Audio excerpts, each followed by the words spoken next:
मानव जीवन सच में दुर्लभ है। मनुष्य को मानव जीवन दो कारणों से मिलता है। पहला पूर्व जन्म के कर्मफल भोगने के लिए और दूसरा प्रभु की भक्ति और भजन करने के लिए। मानव जीवन प्रभु की विशेष कृपा से जन्म मृत्यु के संसार रूपी समुद्र से तरने के लिए मिलता है। संत कबीर ने ठीक ही कहा है, दुर्लभ मानुष जन्म है, देह न बारंबार, तरुवर ज्यों पत्ता झड़े, बहुरी न लागे डार। अर्थात इस संसार में मनुष्य का जन्म मुश्किल से मिलता है।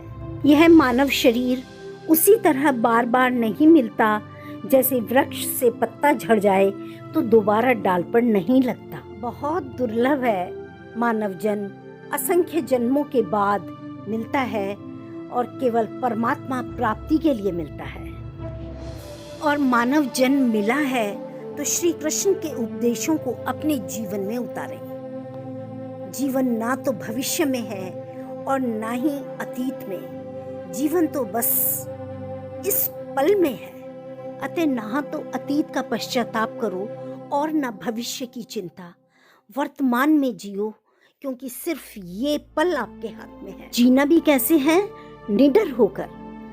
भगवान श्री कृष्ण ने अर्जुन से कहा, हे पार्थ, जन्म लेने वाले प्राणी की मृत्यु उतनी ही निश्चित है जितना हर मृत व्यक्ति का जन्म निश्चित है। इसलिए हे कौन्तेय, जो निश्चित है उस पर शोक मत करो। श्री कृष्ण के उपदेशों को जीवन में उतारे बिना हम एक संतुष्ट शांत जीवन नहीं जी सकते। श्री कृष्ण कहते हैं, जो हुआ वह अच्छा हुआ, जो हो रहा है वह भी अच्छा हो रहा है, और जो होगा वह भी अच्छा ही होगा। तुम भूत का पश्चाताप ना करो, भविष्य की चिंता ना करो, वर्तमान चल रहा है, वर्तमान में जियो। तुम्हारा क्या गया जो तुम रोते हो?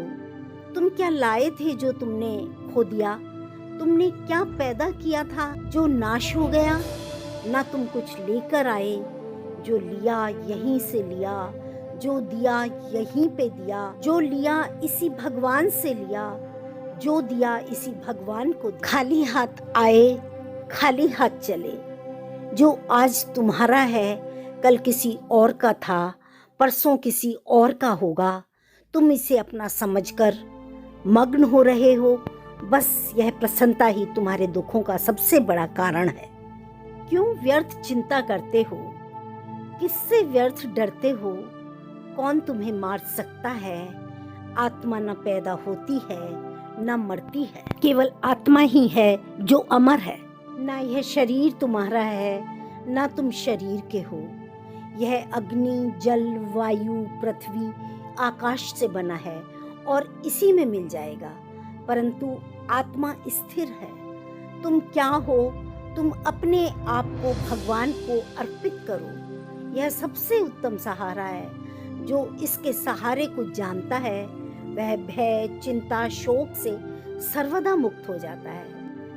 जो कुछ तू करता है उसे भगवान को अर्पित करता चल, इसी में तू सदा जीवन मुक्त अनुभव करेगा। समभाव से जीना सीख, ना तो खुशी में अधिक खुश हो ना दुख में अधिक दुखी हो।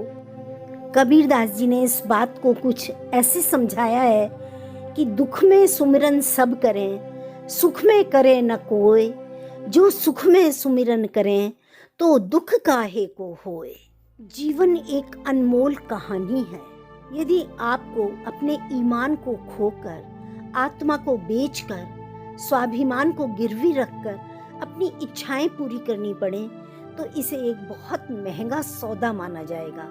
स्वयं को खोकर संसार में कुछ पाया तो क्या पाया? दुर्लभ मानव जीवन को दो कौड़ी के भाव नहीं गवाया जा सकता भक्तों। अतः दुर्लभ मानव जीवन को आनंद के साथ जिएं, पूर्णता के साथ जिएं, निष्ठा के साथ जिएं, समर्पण के साथ जिएं, और जिस उद्देश्य से ये मानव जीवन मिला है उन उद्देश्यों की प्राप्ति में ही अपने जीवन को व्यतीत करें। मैं कौन हूँ, कहाँ से आया हूँ और मैं इस संसार में क्यों आया हूँ और मृत्यु के बाद मैं कहाँ जाऊँगा, इन प्रश्नों के उत्तर ढूंढने का पूरा प्रयास करें। मृत्यु कोई डरने जैसी चीज नहीं।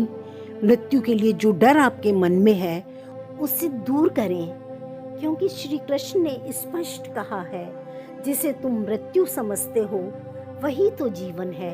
एक क्षण में तुम करोड़ों के स्वामी बन जाते हो और दूसरे ही क्षण तुम दरिद्र हो जाते हो।